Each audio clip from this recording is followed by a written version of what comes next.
Only a few phrases in English literature have left the printed page to gain their own immortality. Shakespeare's "to be or not to be" is one. Charles Dickens' "it was the best of times, it was the worst of times" is another. None, perhaps, has captured the world's imagination more completely than "Elementary, my dear Watson, elementary," spoken by the most brilliant and popular private detective of all time. The question is still debated to this day. Who was Sherlock Holmes?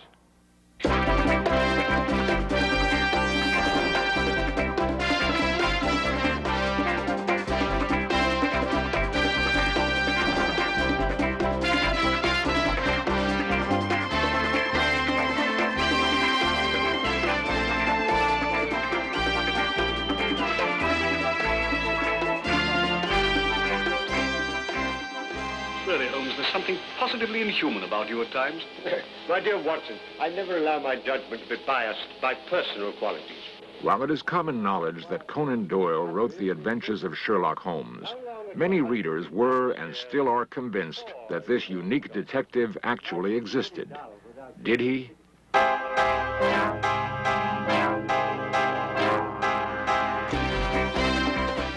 This series presents information based in part on theory and conjecture.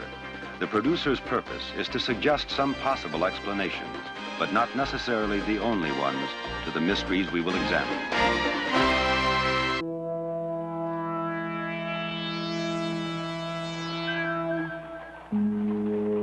An expert on the Sherlock Holmes period, Peter Lovesey. London of Sherlock Holmes was a sinister place, like these vaults of the Western Dock. It was a place of extreme poverty and squalor, where Jack the Ripper roamed the fog-enshrouded streets of the East End looking for his miserable victims. And the police were quite unable to control the crime. But many people look back on it as a golden age, when Queen Victoria had reigned for as long as anyone could remember, and the upper classes could feel secure, safeguarded by the greatest of all detectives, Mr. Sherlock Holmes of Baker Street. The fact of the matter was, in the decade prior to Holmes' appearance in print, the London police had failed to combat the growing crime rate. Even corruption in the force flourished. There were dynamitings involving the Irish problem, ruthlessly suppressed meetings of the unemployed, and most of all, the notorious Jack the Ripper murders, never solved. Not all police were inefficient or corrupt, of course, but leadership was clearly lacking. The public was not being served.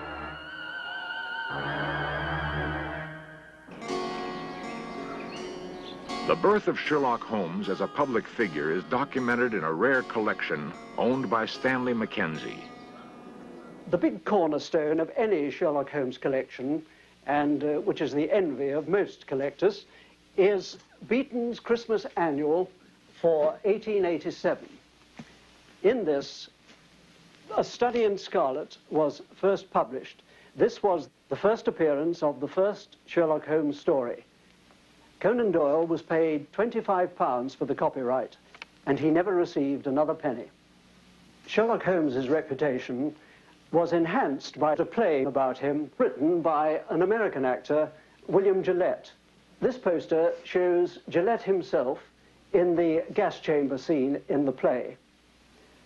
Gillette probably played the part of Holmes more times than any other actor. An 1895 recording preserves his performance.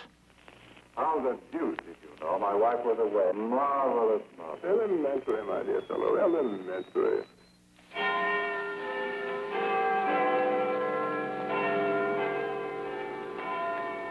From theater to motion pictures was also an elementary step for the master sleuth. Fame and fortune would quickly accrue to Doyle as well. We're getting on, Watson. I'm glad to see you in a more cheerful mood. We've done remarkable. By 1933, a third version of A Study in Scarlet had been made, with Reginald Owen playing the detective whose personal and professional style set him apart from all others. The large number represented the page, the second, the small number, the column, and the other figures the message. You'll find it decoded on the table. Every Holmes adventure is different, but in all of them he plays the violin, of which he was a master. A client, Watson. Where? The widow standing under the street lamp. A widow? Would you like to bet on that? Of course. Well, I'm not going down the street to ask her. Ah. Won't be necessary. She's made up her mind. So you deduce at a distance, eh? Not in this case. I recognized her features. She's a Mrs. Murphy. Her husband was murdered 3 days ago. You mean the man that was found dead in a train? Exactly. Come in. Mrs. Murphy to see you, sir. Mr. Holmes, I'm in such a mess. Such a mess. My husband up and died without leaving me as much as a... Holmes would never refuse a woman in distress, whether she be plain or beautiful. And in some cases, he might reluctantly have to turn her over to the authorities. For under his cool exterior burned a passion for justice, to be feared by all villains. London's most dangerous crook. The king of blackmailers. A gliding, slithy, venomous snake. Once in his power, he'll squeeze and squeeze until he's drained his victims dry. More than once I've had my net around him, but so far he's managed to wriggle his way out. But the time has come, Watson. No shot broke that window. How did this modern detective come into being? What was Holmes' creator like? Arthur Conan Doyle was born in Edinburgh in 1859. Raised in one of the gracious Georgian homes in the new town, he enrolled at the age of 17 as a student of medicine at the university. Here he learned the methods of diagnosis, which, applied to the analysis of crime, became the basis of Holmes' famous methods of detection. No one questions that the inspiration for his quick-witted hero came from Doyle's tutor, Dr. Joseph Bell, here recreated for In Search Of. I've always considered Conan Doyle as one of the best students I ever had. He was exceedingly interested in anything concerned with diagnosis, and never tired of trying to discover those little details that one must look for. I remember he was greatly amused one day. A man came in, sat down. "Good morning, Pat," I said, for it was impossible not to see that he was an Irishman. "Good morning, Your Honor," replied the patient. "Well, and did you like your walk across the links today as you came in from the south side of the town?" said I. "Yes," replied Pat. Did Your Honor see me?" Well, even Doyle could not see how I came to know that. Absurdly simple as it was. On a showery day, such as it had been, the reddish clay at the bare part of the links adheres to the boot. Some tiny part of it is bound to remain. There's no such clay anywhere else round the town for miles. Well, that and one or two similar instances excited Doyle's interest and set him discovering for himself in the same direction, which, of course, was exactly what I wanted with him and all my other scholars. Recognition of... How much of Bell was in Holmes, how much of Doyle himself, no one can say for sure. As a young doctor with few patients, Doyle found plenty of time to write. Years later, he told why he felt compelled to create Holmes. I've had, of course, a scientific training, and I used occasionally to read detective stories. It always annoyed me how in the old-fashioned detective story, the detective always seemed to get at his results either by some sort of lucky chance or a fluke, or else it was quite unexplained how he got there. He got there, but he never gave an explanation. In a number of films from the 30s, Arthur Wontner is Sherlock Holmes and Ian Fleming is Dr. Watson. Deductive reasoning is on full display. Yes, you moved your shaving mirror over to the fireplace. Yes, that's right. My wife has a dressing table where we used to have... How do you know? My dear Watson, you're a man of precise habits and considerable regard for your personal appearance. As I observed that whilst the right-hand side of your face is closely shaved, the further we get to the left, the more careless your shaving appears. So we come to the angle of the jaw where it is positively suddenly. I deduce, therefore, that you placed your shaving mirror where the light strikes on the right side of the face. The bed must obviously be across the end of the room, therefore the fireplace is the only place left which could produce that result. Amazing, Holmes. Elementary, my dear Watson. Elementary. Yes, but Sir Henry is the victim. I mean that we should see Mr. Holmes do his stuff. His stuff? It is a modern expression, Watson, signifying to display one's talents. That's right. I want Mr. Holmes to tell us what Father's been doing for the last 20 years, just by looking at him. Holmes is always observant, even of friends. Great faith in my abilities, Miss Baskerville. But I'm afraid there's very little data. I merely observed that since we last met, your father has taken to billiards, that he's recently played 100 up with Mr. Trevor. So brutally correct, Holmes, but how? Oh, my dear fellow, it's simplicity itself. I observed that both you and Mr. Trevor have traces of blue chalk between the forefinger and thumb of your left hand, which was put there, obviously, to steady the cue. There. I hope that satisfies you, Diana. Where were you married, Mrs. Douglas? In New York. Ah, in America. You know nothing of his life? Holmes is not only observant, he is worldly wise. Nothing at all. That mark on his arm, do you know what that is? No? You never asked him. Yes, I did once, but he refused to discuss it. So I never asked again. You've no idea what it is? None whatsoever. Can't you suggest anything? Mrs. Douglas, I suggest that you tell me the truth. Mr. Holmes! You know perfectly well what that mark is. You couldn't possibly have lived in America without knowing. All the reckoning with you, Moriarty. In one of the films, our master detective's arch enemy, Professor Moriarty, is about to push Dr. Watson down an 80-foot abandoned elevator shaft. Very good. I will now remove the panel and wish you a swift journey.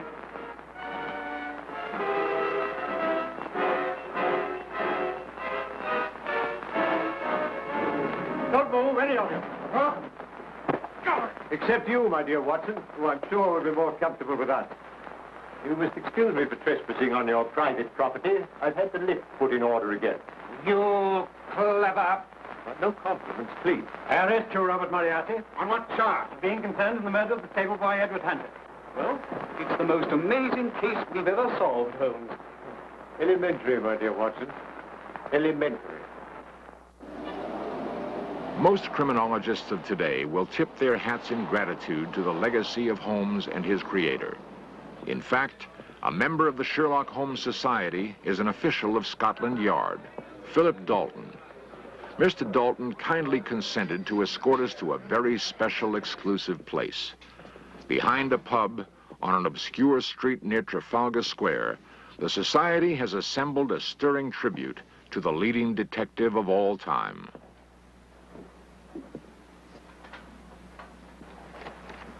Well, here it is, the sitting room at 221B Baker Street. Left exactly as it was on the instructions of Mycroft Holmes, Sherlock's brother. Nothing to be touched. Nothing has been. It's all here. With Persian slipper. With some tobacco still in it. The poker that Sherlock Holmes nearly straightened. The violin that he used to play across his knees. There's the gasogene, there's the tantalus. Patriotic VR picked out in bullet box. And behind me is the bust of Sherlock Holmes that was the target for Colonel Sebastian Moran's air rifle. And you can still see the bullet hole. This room is, of course, a shrine, and it's visited by pilgrims from all over the world. It's especially a shrine for the Sherlock Holmes Society of London. If, in this room, you were to ask me, was Sherlock Holmes fact or fiction? I'd like to echo the reply given by our president, Lord Gorbooth, who, when asked that question, said, yes. The claim that Sherlock Holmes did exist beyond the imagination of Conan Doyle may seem preposterous to many. But as we shall see, there is evidence to support this belief. The first clues to why Holmes may have been more than simply a fictional character may be found in Doyle's life itself. H.R.F. Keating is one of Doyle's leading biographers. But he did other things in many other fields. He was the man who introduced the ski to Switzerland. Before that, it had just been a way of getting about over the snow in Norway. He brought it to Switzerland and started the whole great skiing industry. It was like bringing the pumpkin to America. Then, in the 1914 war, he was the man responsible for the introduction of the modern military steel helmet. He carried out experiments himself with a rifle and proved that protection could be given against the modern bullet. At the same time, he insisted that the troops going over from England to France were equipped with inflatable life jackets, and they went to the British Navy as well. As significant as these accomplishments were, however, and knighthood would be his reward, what is little known is that Doyle was involved in many cases himself. In Search Of recreates one of them. Conan Doyle's secretary, Major Wood, was perhaps the prototype for Dr. Watson. One morning in 1906, he opened a letter which he thought would arouse Doyle's interest. It was from George Idalgi, an Anglo-Indian lawyer who, on weak circumstantial evidence, and possibly because of his ancestry, had been sentenced to 7 years in prison, charged with slashing and maiming horses with a razor. After serving 3 of these 7 years, he was inexplicably released, but without a pardon. Now he wrote to Doyle, asking to clear his name. Morning, Alfred. Arthur, there's a letter here I think you ought to see. It's from a Mr. Idalgi, who, it appears, has been the butt of a gross miscarriage of justice. Idalgi. Wasn't there an article in the Umpire last month? Yes, there was. He sent it with his letter. It's amongst those. Ah, yes, I remember. Extraordinary case. I'll have another look at it. As I read, the unmistakable accent of truth forced itself upon my attention, and I realized that I was in the presence of an appalling tragedy, and that I was called upon to do what I could to set it right. I got other papers in the case, went up to Staffordshire, saw the family, and went over the scene of the crime. Between Idalgi's house and the place where the final mutilation was committed lay the full breadth of the London and North Western Railway, an expanse of rails, wires, and other obstacles, with hedges to be forced on either side, so that I, a strong and active man, in broad daylight, found it a hard matter to pass. Not until I had examined every fact thoroughly from every angle did I arrange to question Idalgi. The meeting took place at my hotel. I had been delayed, and he was passing the time by reading the paper. I recognized my man by his dark face, so I stood and observed him. Mr. Idalgi, I presume. Oh, Sir Arthur. Do you suffer from astigmatic myopia? This is indeed an honor. Look, don't you wear glasses? Never have, Sir Arthur. They can't fit me glasses that are any use. I have been to 2 ophthalmic surgeons, and both... The idea of such a man scouring the fields at night and assaulting animals while avoiding the watchful police was ludicrous to anyone who can imagine what the world looks like to eyes with myopia of 8 diopters. So bad was his defense in his trial that no mention, as far as I could ascertain, was ever made of the fact that the man was practically blind. Finally, Doyle wrote a series of articles in the Daily Telegraph. They provoked a public outcry, and Doyle was invited to a meeting with the Home Secretary. Not satisfied with simply clearing Idalgi's name, Doyle now set out to discover the identity of the real slasher. Before long, he began receiving threatening letters with a seaport postmark, providing him with the clues he needed. Clearly, the letters were written by a disturbed, perhaps pathological man who also despised foreigners. Doyle then traced Idalgi's history from the time of the crimes backwards, all the way to Idalgi's grammar school. Had there been a fellow student with a vicious nature, a hatred against foreigners, and a grudge against Idalgi himself, and who subsequently went to sea? There had. Doyle discovered his present whereabouts and learned he had quit the sea at the time the slashings began. He had been trained in a slaughterhouse, and he showed signs of periodic insanity. Doyle even got hold of a long horse lancet with which the slashings had undoubtedly been committed. The Law Society readmitted Idalgi to the role of solicitors. Although the Home Office granted Idalgi his pardon, they wouldn't agree to any compensation. However, the case in due course paved the way for establishing a court of criminal appeal. And this was only one of the good many real-life cases in which Doyle achieved success. Sherlock Holmes and his creator were inseparably linked. In his autobiography, Doyle admitted, "A man cannot spin a character out of his own inner consciousness and make it really lifelike unless he has some of that character within him."